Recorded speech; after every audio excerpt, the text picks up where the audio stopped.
What's going on, Division Agents? All right. So today we had State of the Game, and it was pretty much talking about seasons, what the seasons encompass, what you're going to get with the seasons after you complete the Warlords expansion narrative. And it was a lot of good information, a lot of information to sort through and go over. So I'm very excited. The one thing, though, that really piqued my interest and triggered everything was the new global event Polarity Switch. And with that, if anyone remembers from Division 1 days, that the global events that they implemented, they were so much fun to use. They really made a game changer into the actual gameplay, the PvE mechanics of everything. And Polarity Switch just looks like it's brutal. You know, it's one of those advantages, disadvantages type things where, you know, you could get injured from certain things, but it could really benefit you in the long run as long as you know how to correctly do it.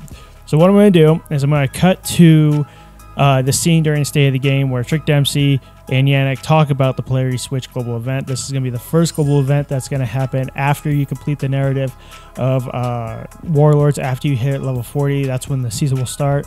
That's when you'll be able to start the global event. So let's go ahead. We'll cut straight to the State of the Game, and then we'll go back and then recap, talk about it. Enjoy. Event has started. Players opt into it. You do so here inside of the seasons menu. You can do that if you're in any safe space. And now when you walk out, you're greeted by these enemies who are yellow or blue. And you'll notice that your arm is either yellow or blue, positive or negatively charged. You do extra damage based on how well you're playing, essentially, to same polarity enemies. And if you really want them to change polarity, you can go up and punch them in the face. That'll change the polarity of them and everyone else in their fire team. And so there's a lot of strategy. Your polarity changes every time you reload or every time you switch weapons. And by matching, you'll notice that he's got a 4 over his shoulder and he's about to have a 5. Yeah. That is a stacking buff for, hey, you're doing this correct. That damage buff is getting stronger for shooting those same color enemies. Is there a cap for that? I believe it caps at 5. I think 5 is as high as it go, but it's 5's a lot. You're murdering these guys. I'm certain someone will frame by frame through this and see the exact percentages. However, if you get it wrong, you're essentially given exactly one mistake, is it wipes out all of your stacks. And then a short moment later, if you hit with a second bullet, you will receive a shock for having played wrong. I think we see that coming up soon in the gameplay, actually. Coming. So again, here you're yellow, so you want to shoot the yellow enemies, because if you shoot the blue, you're going to be punished. So as long as you shoot the yellow, you build up your stack. Here you switch to blue, because there's a blue coming. So up, you can kill the blue, build up your stack. But you always have to be aware of what color they have, what color you have. As long as you play it right, you're going to get that damage buff, which means you're actually going to be more powerful than, you know, in the normal game. But as soon as you do it wrong, like that, boom.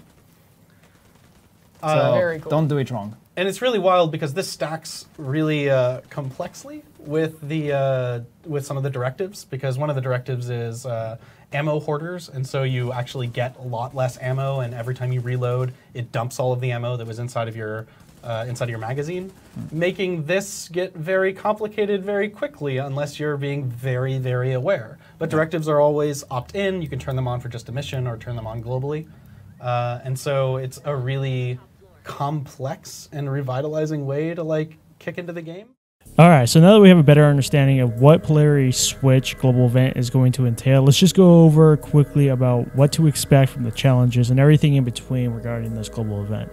So with the challenges, here we have eliminate positive polarity hostiles, which is 200 count.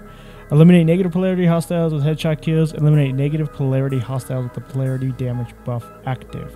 So as you can see with the challenges, there's going to be different challenges. It looks like every day they're all going to be different. But as long as you complete the challenges on that certain day, it looks like you'll also receive 4 stars worth regarding your next reward.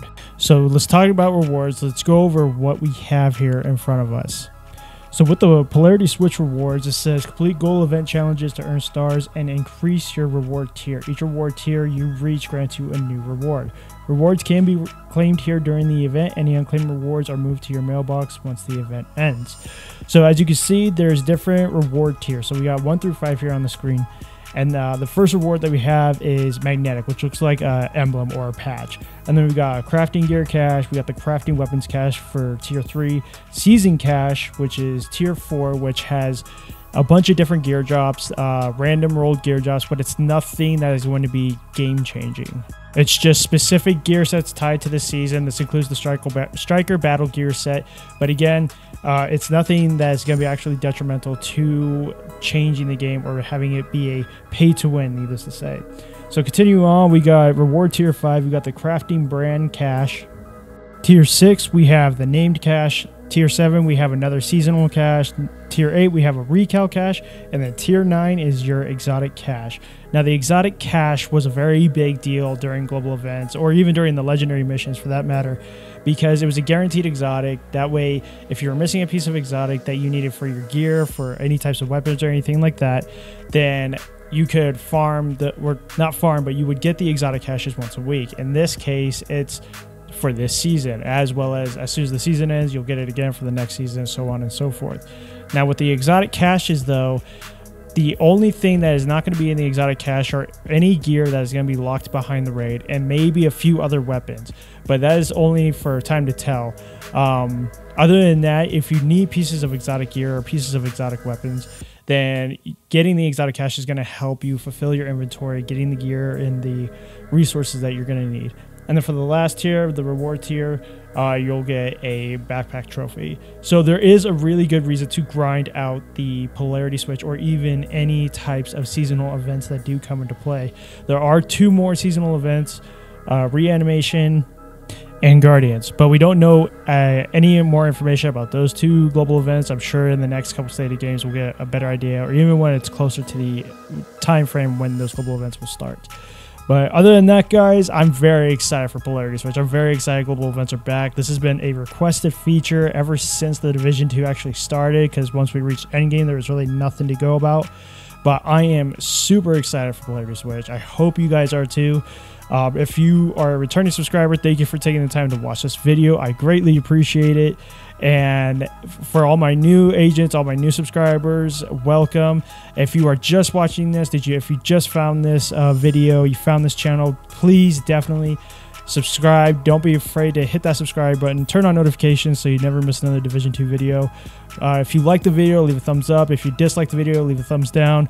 Remember, likes are appreciated, subs are respected, and I will catch you guys around next time. Take care.